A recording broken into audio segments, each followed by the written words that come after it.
दोस्तों, क्या आप भी उन जिज्ञासु लोगों में से हैं जो किसी कमाल के इंजीनियरिंग मावल को देखकर ये सोचने पर मजबूर हो जाते हैं कि इंजीनियर्स और साइंटिस्ट ने ये मुमकिन कैसे कर दिखाया। अगर हाँ, तो पानी पर बने ये शानदार पुल तो आपका ध्यान पक्का ही खींचते होंगे। कभी नदी पर तो कभी समुद्र के बीच कैसे सैकड़ों चैलेंजेस से पार पाकर इन नायाब विशालकाय पुलों को बनाया जाता है, जानेंगे मिलकर आज की इस खास वीडियो में। नमस्कार और स्वागत है आपका। तो हम सब ये तो जानते ही हैं कि पानी पर बने ये पुल हमारे जीवन का एक अहम हिस्सा है, क्योंकि अगर ये ब्रिज ना होते तो शायद कई गांव, कस्बे और शहर एक दूसरे से कटे ही रहते। इन ब्रिजेस की मदद से हम पानी के ऊपर से निकलकर अपना समय और ईंधन दोनों ही बचा लेते हैं। लेकिन इतना काम आने के अलावा दुनिया भर में चलती नदी पर बने ऐसे कई ब्रिजेस हैं जो मशहूर हैं, कुछ अपनी इंजीनियरिंग के लिए तो कुछ उनके आकार और कुछ अपनी हिस्टोरिकल इम्पोर्टेंस के चलते। इंजीनियरिंग डिजाइन के आधार पर पानी पर बनने वाले ये पुल कई तरह के हो सकते हैं। किसी भी ब्रिज का निर्माण जगह के आधार पर किया जाता है। एक प्रकार का ब्रिज सभी जगह बनाना संभव नहीं, इसीलिए ब्रिज भी जगह के आधार पर ही बनाए जाते हैं। Beam bridge, suspension bridge, arch bridge आदि ये कुछ टाइप्स हैं पानी पर बनने वाले इन पुलों के। कोई भी पुल तब तक भार सहन कर सकता है जब तक उस पर पड़ने वाला भार डायरेक्ट या फिर इनडायरेक्ट तरीके से जमीन में ट्रांसफर होता रहे। एक ब्रिज पर लाखों टन का भार हो सकता है, लेकिन वह फिर भी मजबूती से खड़ा रहता है, क्योंकि सारा भार खंभों पर टिका होता है और खंभों से होता हुआ जमीन में चला जाता है, जिससे ब्रिज को कोई नुकसान नहीं होता।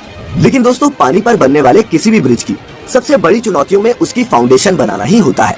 और पानी जितना गहरा हो, ये चैलेंज भी उतना ही बड़ा होता है। फाउंडेशन मजबूत होना बहुत ज्यादा जरूरी है, क्योंकि आखिर ये पिलर्स ही तो होते हैं जिनके दम पर इस ब्रिज को स्थिर रखा जाता है। तो कैसे की जाती है इस फाउंडेशन को बनाने की शुरुआत, आइए समझते हैं। तेज बहाव वाले नदियों के ऊपर पिलर खड़ा करने के लिए इंजीनियर सबसे पहले एक स्ट्रक्चर बनाते हैं, और उसको बनाते समय पानी की अधिकतम और न्यूनतम गहराई, पानी के बहाव की गति, पानी के नीचे की मिट्टी, पुल का भार, पुल पर चलने वाले वाहनों का भार आदि बारीक से बारीक चीजों का हिसाब रखा जाता है। इसके बाद पुल की नींव का प्रकार तय किया जाता है, जिसके हिसाब से नींव बनाई जाती है। इस नींव को कॉफर डैम कहते हैं। पिलर बनाने के तरीके के हिसाब से कभी कॉफर डैम का स्ट्रक्चर सर्कल में होता है तो कभी स्क्वायर में। अब सवाल ये है कि आखिर ये कॉफर डैम बनता कैसे है। कॉफर डैम को बनाने के लिए स्टील के लंबे लंबे पीसेस एक स्ट्रक्चर पर फिट किए जाते हैं, जिसमें इन्हें सर्कल या फिर एक स्क्वायर शेप दी जाती है, और जब ये बनकर तैयार हो जाते हैं तब इन्हें पानी के अंदर डाल दिया जाता है। दोस्तों, इस स्टील के स्ट्रक्चर को मशीन की मदद से धीरे धीरे पूरी एहतियात से पानी के अंदर डाला जाता है, ताकि ये उसमें अच्छी तरह से सेट हो जाए। इसके बाद मोटर और पंप के जरिए इस पूरे स्ट्रक्चर के अंदर के पानी को बाहर निकाल दिया जाता है, जिस वजह से यहाँ पर एक सूखी खाली जगह बन जाती है। इसी सूखी खाली जगह पर फिर पिलर बनाने का काम शुरू किया जाता है, जहाँ कई सारे वर्कर लगकर इस जगह पिलर बनाते हैं। हालांकि हर जगह इस तरह से काम नहीं किया जा सकता। अगर पानी बहुत गहरा हो तो ज्यादा गहरे पानी में ये कॉफर डैम बनाकर नहीं डाल सकते। जैसे समुद्र में बीम बनाने के लिए समुद्र के तल में सबसे पहले कोई ठोस जगह देखते हैं, उसकी गहराई मापते हैं। इसके बाद उस जगह पर बड़ी बड़ी मशीनों के द्वारा खड्डा किया जाता है, जैसे बोरवेल बनाते समय करते हैं। फिर उस बोरवेल में स्टील या फिर लोहे के मोटे पाइप डाले जाते हैं। फिर पाइप के अंदर का सारा पानी बाहर निकाला जाता है, जिसके बाद उस पाइप में सीमेंट और कंक्रीट का मिक्सचर भरा जाता है। जरूरत के हिसाब से एक से ज्यादा खंभे तैयार करके आपस में जोड़ भी सकते हैं, जिससे एक मजबूत खंभा तैयार हो जाता है। जैसे जैसे खंभे बनते जाते हैं वैसे वैसे उनके ऊपर रोड भी तैयार की जाती है। जब दो खंभे बनकर तैयार हो जाते हैं तब सबसे पहले बड़ी बड़ी मशीनों के द्वारा बड़े बड़े उन खंभों को जोड़ा जाता है, और ये सीमेंट कंक्रीट के ब्लॉक किसी दूसरी जगह पर तैयार होते हैं।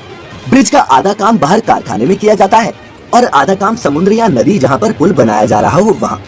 बड़े बड़े सीमेंट के ब्लॉक्स को समुद्र में ले जाने के लिए बड़ी बड़ी शिप्स को काम में लिया जाता है।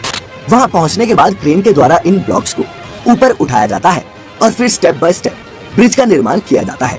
वहीं दोस्तों, कई सिचुएशंस में फ्लोटिंग कॉफर डैम्स भी बनाए जाते हैं, जिसमें या तो उसके नीचे कुछ ऐसी मशीनें फिट कर दी जाती हैं जो पानी के ऊपर तैरती रहती हैं, या फिर जहाज की मदद से इन्हें एक जगह से दूसरी जगह ले जाया जाता है, जिसके बाद इन्हें रोटेट करके पानी के अंदर डाल दिया जाता है। दोस्तों, इस पूरी प्रक्रिया में काफी समय लगता है और ये काम थोड़ा खतरनाक भी होता है। लेकिन दोस्तों, जितने भी लोग इस तरह के काम में लगे होते हैं वो काफी प्रोफेशनल होते हैं, चाहे वो वर्कर हो या फिर इंजीनियर्स। सभी को इन कामों का काफी अनुभव होता है, जिसके बाद ही उन्हें ऐसे जटिल प्रोजेक्ट्स पर काम करने के लिए भेजा जाता है। क्योंकि अगर ये ब्रिज किसी नौसिखिए द्वारा बनाए जाए तो उसका खामियाजा कई लोगों की मौत से भुगतना पड़ सकता है। अब हमारे अपने ही देश के मुंबई शहर में स्थित बांद्रा वर्ली सी लिंक को ही ले लीजिए। इस 5.6 किलोमीटर लंबे स्टील के स्ट्रक्चर को इंजीनियरिंग का बेहतरीन नमूना कहा जाता है, लेकिन पानी के ऊपर इसे बनाना आसान नहीं था। ये एक बहुत ही लंबा और चुनौती भरा सफर था। जिसे 11 सालों की अथक मेहनत और लगभग 1.25 लाख करोड़ के खर्च के बाद हमारे इंजीनियर्स ने पूरा कर दिखाया। तो दोस्तों, अब तक तो आप समझ ही चुके होंगे कि इस तरह के ब्रिज बनाने में इतने पैसे क्यों खर्च होते हैं। ऐसे में ब्रिज बनाने में खर्च के साथ साथ काफी समय भी लग जाता है, लेकिन इसके बावजूद भी कई बार ब्रिज फेल हो जाते हैं। इस चीज से बचने के लिए प्रॉपर तरीके से ब्रिज बनाना बहुत जरूरी होता है और ऐसे में वो सभी एहतियात बरते जाते हैं जो जरूरी हो। तो दोस्तों, आज की इस वीडियो को देखने के बाद आपने पानी पर बनने वाले इन ब्रिजेस के बारे में कुछ नया और इंटरेस्टिंग तो जरूर जाना होगा। इसीलिए इस वीडियो को खुद तक सीमित न रखें और शेयर करें इस अद्भुत नॉलेज को अपने दोस्तों और रिश्तेदारों के साथ।